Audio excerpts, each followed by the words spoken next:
मथुरा स्थित श्री कृष्ण जन्मभूमि और शाही ईदगाह मस्जिद को लेकर चल रहे विवाद पर इलाहाबाद हाई कोर्ट ने एक महत्वपूर्ण निर्णय सुनाया है। न्यायमूर्ति राम मनोहर नारायण मिश्र की एकल पीठ ने शाही ईदगाह को विवादित परिसर घोषित करने की याचिका को खारिज कर दिया है।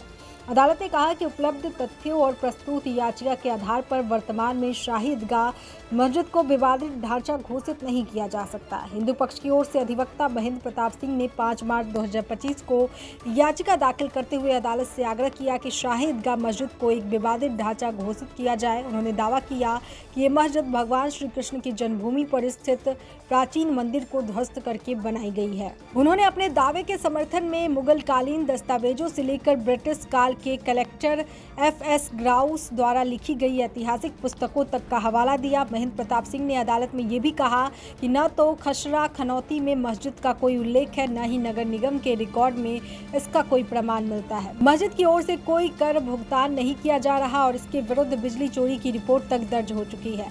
उन्होंने सवाल उठाया कि जब कोई वैध दस्तावेज मौजूद नहीं है तो इसे मस्जिद क्यों माना गया। इस याचिका पर 23 मई 2025 को बहस पूरी हो गई थी और उसी दिन अदालत ने फैसला सुनिश्चित कर लिया था।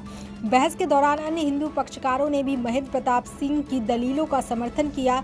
याचिकाकर्ताओं ने अयोध्या के राम मंदिर बाबरी मस्जिद विवाद का हवाला देते हुए कहा कि जैसे बाबरी मस्जिद को सुप्रीम कोर्ट द्वारा विवादित ढांचा माना गया, वैसे ही शाही ईदगाह को भी विवादित घोषित किया जाना चाहिए। हालांकि मस्जिद पक्ष ने इस सभी दावों का जोरदार विरोध किया और कहा कि मस्जिद का ऐतिहासिक अस्तित्व है जिसे खारिज नहीं किया जा सकता।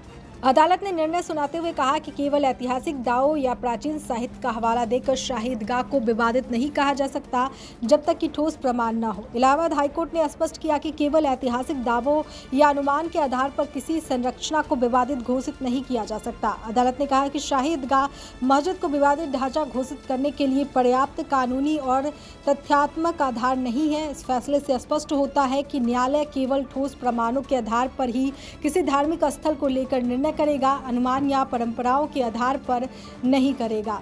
तो इस खबर पर आपकी क्या राय है, कमेंट करके हमें जरूर बताएं। बाकी देश और दुनिया की तमाम खबरों के लिए देखते रहिए लोकहित क्रांति न्यूज़। नमस्कार।